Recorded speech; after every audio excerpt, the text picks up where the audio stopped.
Some weeks ago, I had the privilege of speaking to you about Jesus calming the storm. You won't remember, I won't be so vain as to think you'll remember it. And we saw how in that story, Jesus calming the storm, that Jesus is presented as Lord of creation.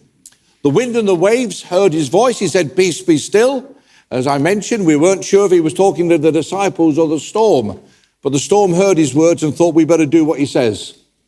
So he was seen to be the Lord of creation. In the second part, which we're going to look at now, we find Jesus is shown to be Lord of the spiritual world, Lord of the creation and Lord of the spiritual world, natural and spiritual. And as we know from Colossians, he is Lord of all. So it's no surprise to us. But in these two stories, we see it clearly taught that he's Lord of creation and he's Lord of the spiritual world. So let me read you. We're in Luke chapter 8. I'm going to read from verse 26. They sailed to the region of the Gadarenes, which is across the lake from Galilee. When Jesus stepped ashore, he was met by a demon-possessed man from the town. For a long time, this man had not worn clothes or lived in a house, but had lived in the tombs. When he saw Jesus, he cried out and fell at his feet, shouting at the top of his voice, "What do you want with me, Jesus, Son of the Most High God? I beg you, do not torture me." For Jesus had commanded the evil spirit to come out of the man. Many times it had seized him, and though he was chained hand and foot and kept under guard, he had broken his chains and had been driven by the demon, into solitary places. Jesus asked him, "What is your name?" "Legion," he replied, for many demons had gone into him. And they begged him repeatedly not to order them to go into the abyss. A large herd of pigs was feeding on the hillside. The demons begged Jesus to let them go into them, and he gave them permission. When the demons came out of the man, they went into the pigs, and the herd rushed down the steep bank into the lake and was drowned. When those tending the pigs saw what had happened, they ran off and reported in the town and countryside. And the people went out to see what had happened. When they came to Jesus, they found the man whom the demons had gone out, sitting at Jesus' feet, dressed and in his right mind, and they were afraid. Those who had seen it told the people how the demon-possessed man had been cured. Then all the people of the region of the Gadarenes asked Jesus to leave them because they were overcome with fear. So he got into the boat and left. The man from whom the demons had gone out begged to go with him, but Jesus sent him away, saying, "Return home and tell how much God has done for you." So the man went away and told all over the town how much Jesus had done for him. A long reading. I make no apology for reading the scriptures. Tremendous story. It's one of the saddest stories in scripture, and certainly in the New Testament, and yet it has a tremendous deliverance at the end. Here we have a man whose life had been totally devastated by the demonic that had entered him.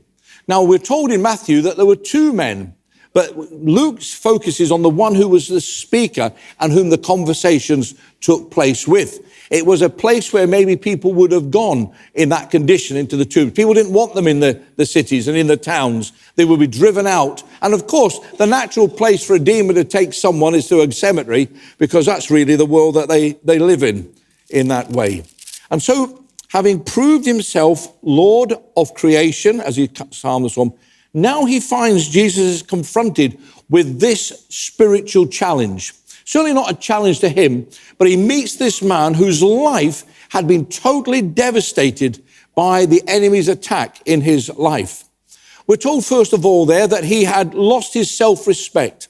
It says there he had not worn clothes in verse 27. And so as the enemy of our souls, and he is called the destroyer, he certainly went ahead to destroy this man. We find that he had lost his self-respect. It says there he had not worn clothes. He'd lost his self-control had gone. He was driven by the demons. His self-determination was gone. He was chained hand and foot. And he'd lost his home and his family. He lived among the tombs. What had happened to this man was the total destruction of his life. Now, Jesus said that the devil was a thief and a robber. He's the one who came to destroy. And if ever there was an illustration of enemy activity, it's in this man's life. We're told that when Jesus landed on the shore, the man from the town, but he wasn't from the town. There was a time when this man was part of society. But because of this spiritual conflict in his life, he was now taken away from his family, away from his home, away from society, living among the tombs. And we find that Jesus arrives here. No sooner had he dealt with the waves and the wind, now he comes against a spiritual conflict in this way. When Jesus stepped ashore, he was met by a demon-possessed man from the town. For a long time, he had not worn clothes or lived in a house, but lived in the tombs. That was the man's condition. That was the situation he found himself in. This must have been for a protracted length of time. We're not sure how long, but it certainly wasn't a 24-hour. This was his abode. This is where he found himself living. But Jesus stepped ashore. Do you know there is nowhere Jesus will not go to meet people's needs? Other people were dodging this man. You'd have told your kids, don't go near the tombs. That man is in there with his friends. You don't want to go there. Children would be kept away because of the situation. But Jesus stepped ashore. And what is fascinating to me is the man approaches Jesus. Now, you'd have think, wouldn't you, they'd run a mile, the demons. But no, the man approaches Jesus. And here we have the conflict. Possibly the man seeking deliverance. And the demons obviously not seeking deliverance in any way at all. And they came. And it's interesting what he says. When he saw Jesus, he cried out and fell at his feet. This man who could not be chained, this man who could not be controlled, this man who had been put into quarantine almost in the cemetery, is now at the feet of Jesus. And he comes out with this tremendous statement. He identifies who Christ is straight away. What do you want with me, Jesus, Son of the Most High God? And immediately we understand why he was at the feet of Jesus. Because every knee shall bow, Philippians tells us. Every knee shall bow. And when he stepped ashore, there was only one position that Legion could take up. That was to fall at the feet of the Son of the Most High God. And from that place, the man's deliverance had started. From that acknowledgement here, that Jesus was the one who you bow before, the Son of the Most High God. It's interesting that in the boat, when Jesus calmed the storm, they turned around and they said, who is this? They were in confusion. They thought, well, why? What's happening here? Tell you what, the demons are never in confused as to who Jesus is. Never. And these demons knew who Jesus was because they had met him before. They'd met him in heaven when they were cast down after Satan's rebellion. That's a study maybe for this evening. Greater minds than mine will delve into that possibly. But that's our situation where he comes and he's there and he's at the feet of Jesus. Do you know all freedom, all deliverance, all healing, all salvation starts at the feet of Jesus. You can't go anywhere else. You say, well, I'll meet Jesus, but I want to meet him halfway. You don't meet Jesus halfway. You fall at his feet. Because I've got a big surprise for you. Your mother might have said you were wonderful, but when you get next to Jesus, you fall at his feet. Fall at his feet. And that was the position that this ministry of deliverance was going to flow out from there. The conversation is fascinating what takes place. What do you want with me, Son of the Most High God? He said, don't torture me. I beg you, don't torture me. And they were told why? Because Jesus had already begun to deliver the man. He'd already begun to speak to these demons and say, you boys get out. Out. And it was torturous because there was that resistance within this man and within that spiritual world. The quickest word I can think of is the word conflict taking place. But Jesus had all authority. For Jesus had commanded the evil spirit to come out of the man. Many times it had seized him, and we know there. Then Jesus says to him, what is your name? What is your name? No, George, Fred, Gordon. Well, I'll not associate with the demonic. Sorry, that was just, you know. And he says, my name is Legion, for we are many. A legion in the Roman Empire, and somebody's got to tell me I've got this wrong. was 6,000. Somebody went, yes. So when he's asked, how many demons, what's your name? He gives a name, or the demonic give the name relating to how many there are. Now, I am not saying to you there were 6,000, in that way, but it was a number that associated the name with legion of 6,000, for we are many.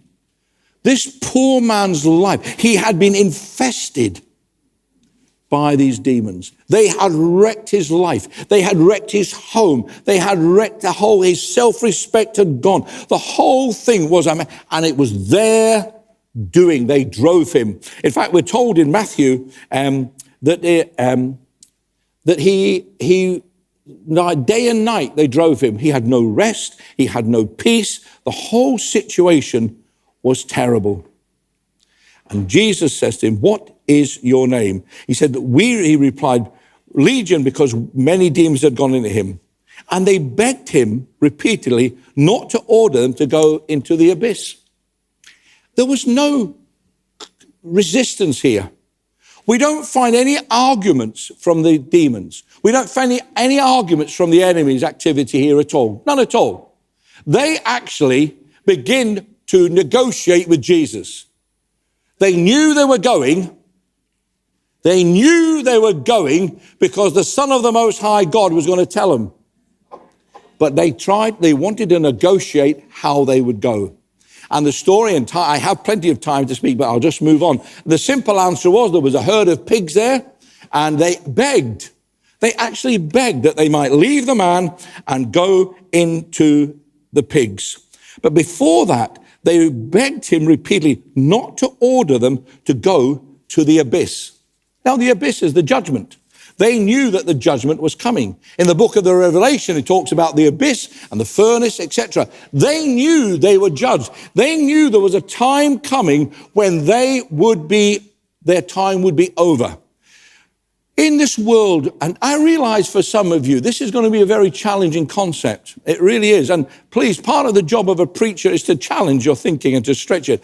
There is an idea sometimes that the world will continue forever. It won't. This world is in God's hands. And these demons knew it. They knew they had an appointment with the judgment. They knew they were going to hell. They knew they were going to the abyss. And they asked for a stay of execution. Isn't it strange? Negotiating with Jesus. Well, what about this? Well, if I have the air conditioning, can I have the sunroof? What's going on here? Well, can I have a 2 years warranty? They said, well, don't send us to the abyss. He had no intention of sending them to abyss because there was a day and a time when they would go to the abyss. There was a time coming when he'd been to the cross, he had risen from the dead, and the resurrected Christ after his ascension would deal with them in his power and his authority. So they said, the abyss. A large herd of pigs was on the hillside. The demons begged them to go into them, and he gave them permission. Now, if you're a member of the RSPCA, I'm sorry about the pigs. I don't know really. Some commentators say that the pigs shouldn't have been there.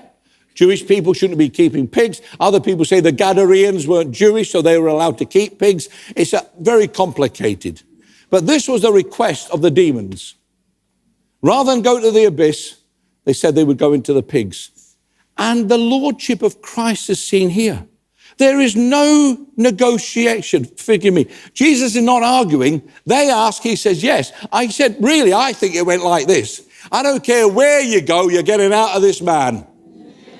I've come here to rescue this man. I've come here to set him free. I've come here to make him whole. And I'm not bothered where you go now, because one day I'm sending you to the abyss, but it's not today. And we see his lordship. We see his authority. We see him striding around in this. When I first became a Christian, I used to know the verse, that Christ said, I will build my church and the gates of hell shall not prevail against it. And I used to think maybe there were some sort of gates, not literalist in that sense, but some gates that were holding back the enemy or something. It doesn't mean that. I found out later that the gate was a place in the city where the local elders would meet, the councillors would meet. So if you live around here, it might be Kensington Town Hall where the council meet, or etc.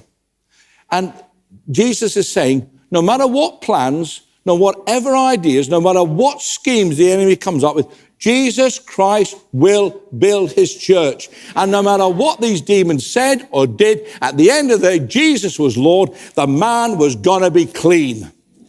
Clean. And let's face it, he was dirty of what they had done. Well, the demons went into the pigs and they went running down the hill and they were drowned. Now, I don't think demons can be drowned. So the story is still puzzling to me. Any preacher that says he knows everything about everything, don't listen to him, because he's deluded about himself, let alone anything else. You know, I'm not quite sure the connotations about this. The pigs, I know the pigs were unclean, so the unclean went in the unclean, and the unclean went in the drowned. What happened then? Were the demons then looking for somewhere else to inhabit? I'm not sure. I don't know. But I know this, that when they left him, the man was free. The man was free. Some of you will say, well, this was a type of mental illness. Look, I ain't going to argue about that. All I know is 1 minute he's running around the tombs, the next minute he's going to be going home for a cup of tea. So what happens in between, that's not the point. I personally believe it was complete demon possession and deliverance, and he was set free. Some of you say, well, I'm not sure. Well, they are. The Bible tells us that this man was self-harming. The Bible tells us that he was driven night and day. This man's life had been totally taken apart by these demons. Jesus arrives and begins to put him back together. And that's what God does. You don't need to be in such a sorrowful state as this. But let me tell you, if you're falling apart, I know the person to put you back together. And it'll mean you bring in your life in line with his teaching and his word, and you will find the difference will be phenomenal. Anyway, we must move on. So the people went out to see what had happened. When they came to Jesus, they found the man whom the demons had gone out sitting at Jesus' feet. What a lovely verse. This man who was driven, this man who was chained, this man who had an armed guard around him is now sitting at the feet of Jesus. Earlier, he fell at his feet. If you notice that, it tells us that when he stepped off the boat, the demons fell at his feet. Notice now, the man's not falling at Jesus' feet. He's sitting at his feet. He's at rest. He's at peace.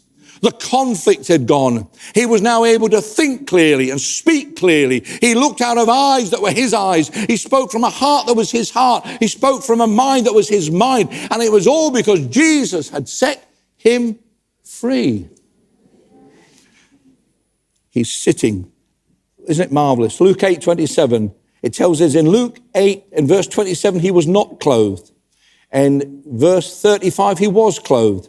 In verse 27, he lived among the tombs. In verse 39, he returned home. In verse 29, he was driven by demons into a solitary place. In Luke 8:35, he was sitting at the feet of Jesus. Luke 8:29, he was chained hand and foot under guard. And verse 35, he sat at Jesus' feet in his right mind. Do you know, I only became sensible. I don't want any comments from the ministry team here. I only became sensible when I gave my life to Jesus. Before that, I was totally self-absorbed. But when he came in and forgave me and changed my life, I began to think for the first time. I knew what the purpose of my life was. I knew why I was on this planet, really, was to serve him and to worship him. Well, the conversation, as I say, moves on. They found the man sitting at Jesus, dressed and in his right mind. I nearly was tempted to turn to the person next to you and ask them, are you in your right mind? But don't do it, because it's quite obvious from where I am that some of you would give the wrong answer. Now, if you're a Chelsea supporter, you're definitely not in your right mind, because you're trying to steal my manager from Derby County. But we'll pray about that. I'm nearly there forgiving you. It's a shame if we had as much money as... Anyway, it doesn't matter. Okay, well, in his right mind. Do you know, and I say this, and, I could probably be misquoted, but I'm not really that bothered. Till you come to Jesus, I don't know if you're ever in your right mind, because we have the mind of Christ. Till our sins have been forgiven, till we know who he is, till we decide who we're going to serve him and with the best we can, I don't think we know what sensible is. Do you know, before I was a Christian, I did what I wanted and made a right. I nearly said a pig's ear, but after this sermon, I better not say pigs. You know. But when I gave my life to Christ, in came the boundaries. In came the love of God, the church, people that loved me and cared for me. And life certainly improved no end. Okay, we're nearly there, nearly there. Those who had seen it told the people how the demon-possessed man had been cured. Then all the people of the region asked Jesus to leave them. Can you imagine it, asking Jesus to leave? I mean, why didn't they ship this fella out? Legion. Why didn't they grab him, put him in a boat and send him? But they didn't. But Jesus, why would anybody looking at this man now clothed, and he's there and he's at peace and he's smiling and, you know, he's normal. And they didn't say, Jesus, do you know what? We've got a few more of these fellas down the other cemetery. Would you come down and sort them out? None of that. What an opportunity for the sick to be prayed for. But no, they asked him to go. Now, what could possibly make anyone want Jesus to go away? It says they were overcome with fear. That's why. They were overcome with fear.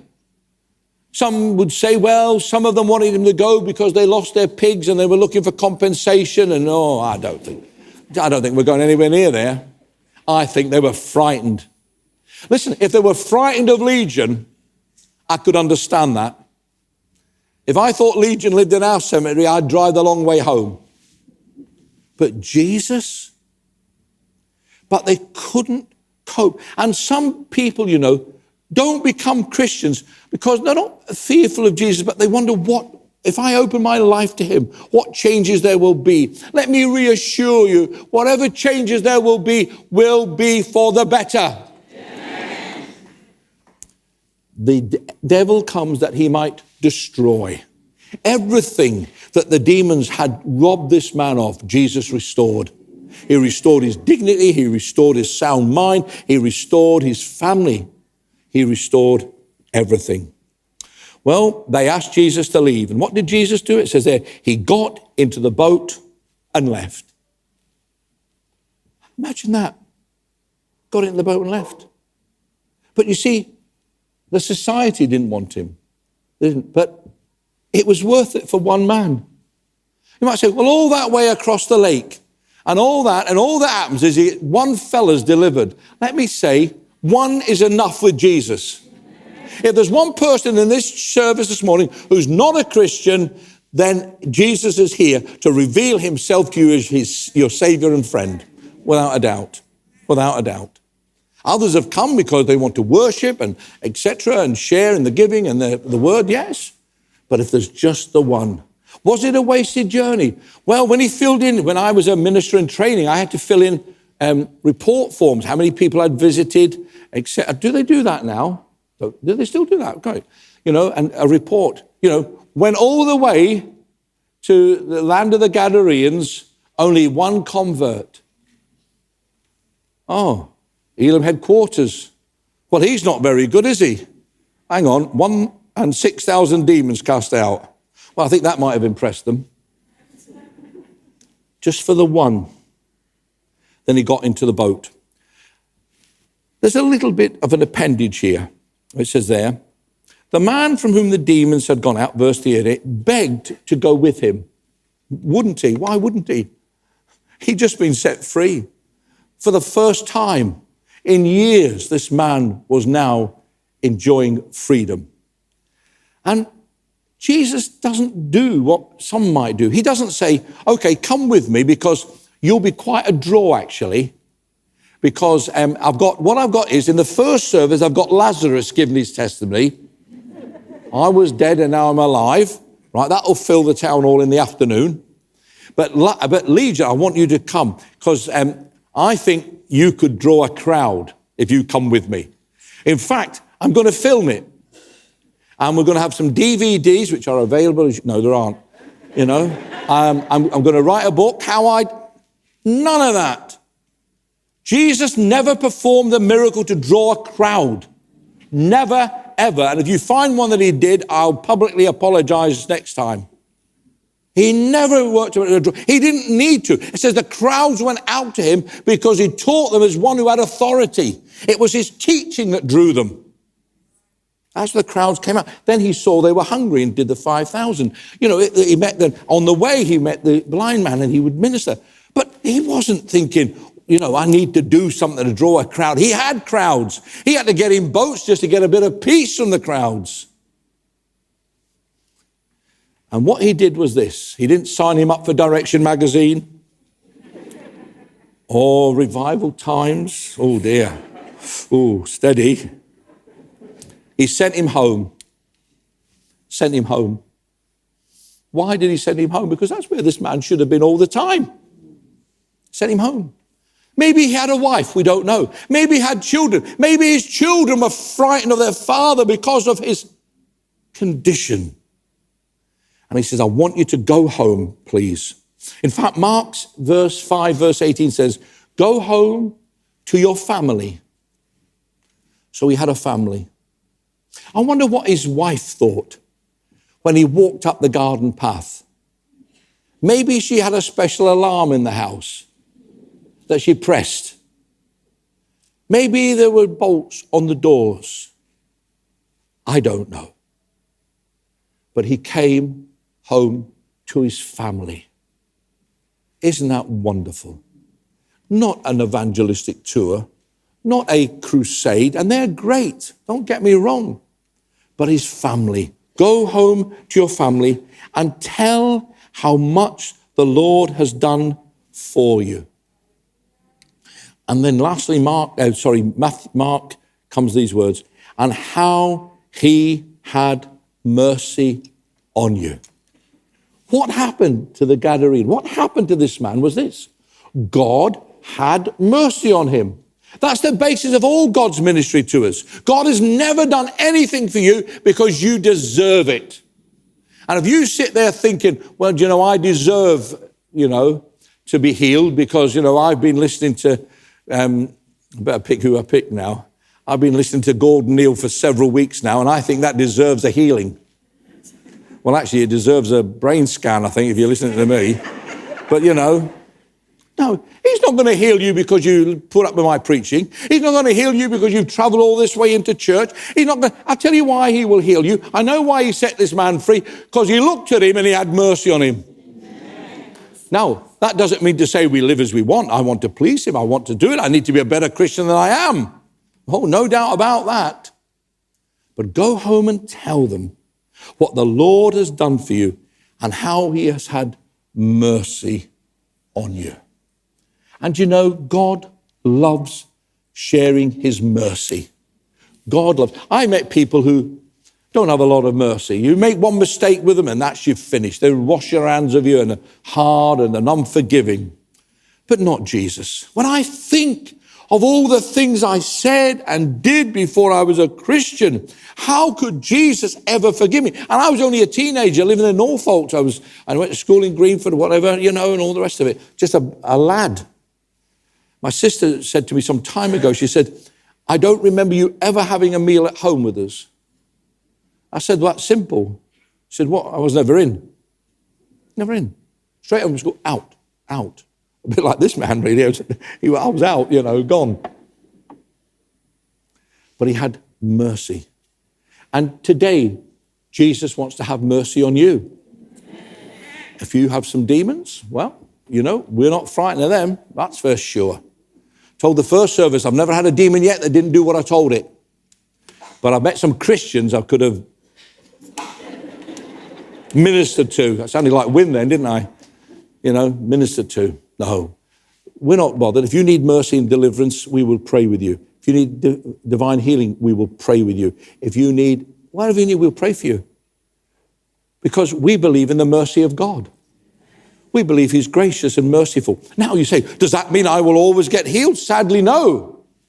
Does it mean all demons will all come? Some come out by prayer and fasting. And some Christians, I'm afraid, seem to want to hang on to them. Oh, they're not Christians, but, that's for tonight. Anything I don't want to talk about, I pass over to Pastor Colin. In that way. He's got mercy. You say, Gordon, I've not been a good person. Then you need mercy. Gordon, I've said some terrible things. You need mercy then, don't you? You need somebody to forgive you. Because you'll not make up for it. I've done this and I've done that. Oh, okay, I'm not really interested. I'm only interested if the mercy is only available to certain people at certain times for certain things. But God's mercy is available to everybody. And with that, you all say amen. Let me do it again. God's, hang on. We've got to make this good on the telly. There's a whole new career coming up for me soon. All right. I've forgotten what I was saying now. We believe in God's mercy, don't we? Yes. That'll do. Now, I hope that if there were some demons here this morning, they heard that. I was one. I've not been to America I think I've been to America twice. And I can remember, I'm going over time here, forgive me. I can remember going to a minister's meal somewhere. It was one of these places where you could eat as much chicken as you want. Anyway, I've never recovered. And in this restaurant, I think it was a friend of R.T. Kendall's, this man. I think it was him. And the guy said, someone in our church got healed yesterday. And this guy, who was from Kentucky, I think, it was a hillbilly. Can you say hillbilly? Is it not allowed? You can't say hillbilly. Am I going to be sued? He was from the hills. And his name was Billy. Have I got out of that? So his name is Billy, who lived in the hills. I won't start on the Welsh, or we'll be here all day. And in the middle of this, Billy jumped up and started doing this. He went in the middle of a restaurant. I thought he's flipped. And he shouted, he said, "Are you listening to this, devil?" Well, first of all, I thought to myself, in the middle of the restaurant. Secondly, I don't know if the devil's down there. I see him walking about around here. That was a true story. I was in Illinois. That happened in Illinois. And I think the guy was, the state below Illinois was Tennessee. It might have been Tennessee. I just say Kentucky because that's where RT's from. Are you listening, devil? You see, we're not bothered. The grace and the mercy of God is there. Trouble is, you're all going to remember me stamping my feet now and you'll forget the rest. But don't. He's defeated. Amen. And when we spoke about the mercy of God, we were basically saying, are you listening, devil? Because we have a God who forgives.